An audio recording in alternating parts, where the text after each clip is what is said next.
149,785 pesos. Ito ang monthly base pay ng isang pulis na mayroong ranggong Police General dito sa Pilipinas. Ito ay ayon sa Joint Resolution No. 1 na nilagdaan ni dating President Duterte. Ang base pay ay monthly salary ng isang pulis dito sa Pilipinas. Maliban dito, ang isang pulis sa Pilipinas ay mayroong longevity pay at iba't ibang regular allowances and other benefits. Siyempre, bago marating ng isang magiting na pulis, ang pinakamataas na ranggo ng kanyang karera, siya ay magsisimula sa pagiging PO1 na tinatawag na ngayong patrolwoman o patrolman. Ayon sa Joint Resolution No. 1, ang isang patrolman o patrolwoman ay merong monthly salary na 29,668. Pag siya ay ma-promote bilang police corporal, meron siyang monthly salary na 30,867. Pag narating niya ang ranggong police staff sergeant, siya ay merong monthly pay na 32,114. Pag siya ay naging police master sergeant, meron na siyang monthly pay na 33,411.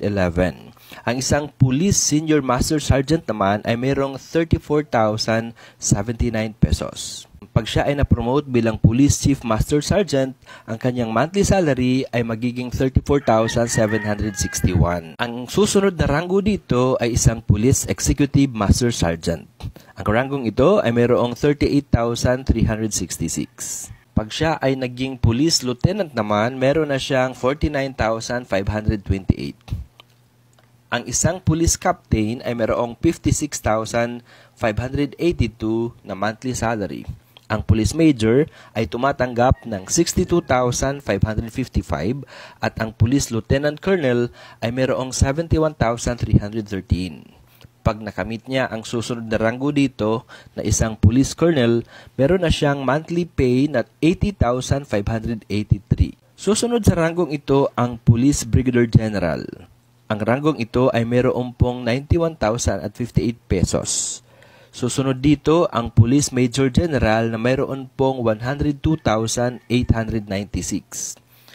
Next to this rank is Police Lieutenant General. Meron na po itong 125,574 at ang pinakamataas sa karera ng mga pulis ay ang ranggong Police General na mayroong 149,785.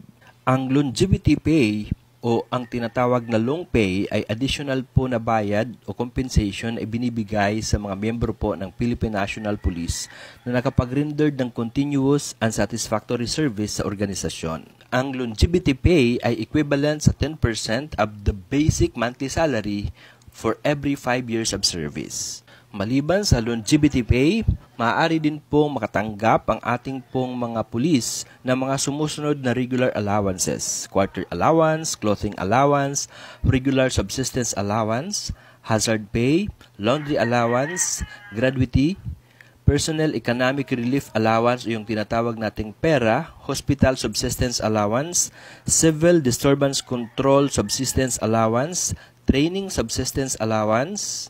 Meron din po silang combat pay, combat incentive pay, radiation hazard pay, hazardous duty pay, specialist pay, sea duty pay, flying pay, at Capital Region Command incentive pay. Meron din po silang special clothing allowance, initial clothing allowance, replacement clothing allowance, at burial allowance. Maliban dito, ang ating pong mga magigiting na pulis ay meron din pong other benefits tulad po ng anniversary bonus, major bonus, year-end bonus, performance-based bonus, at productivity enhancement bonus at rise subsidy.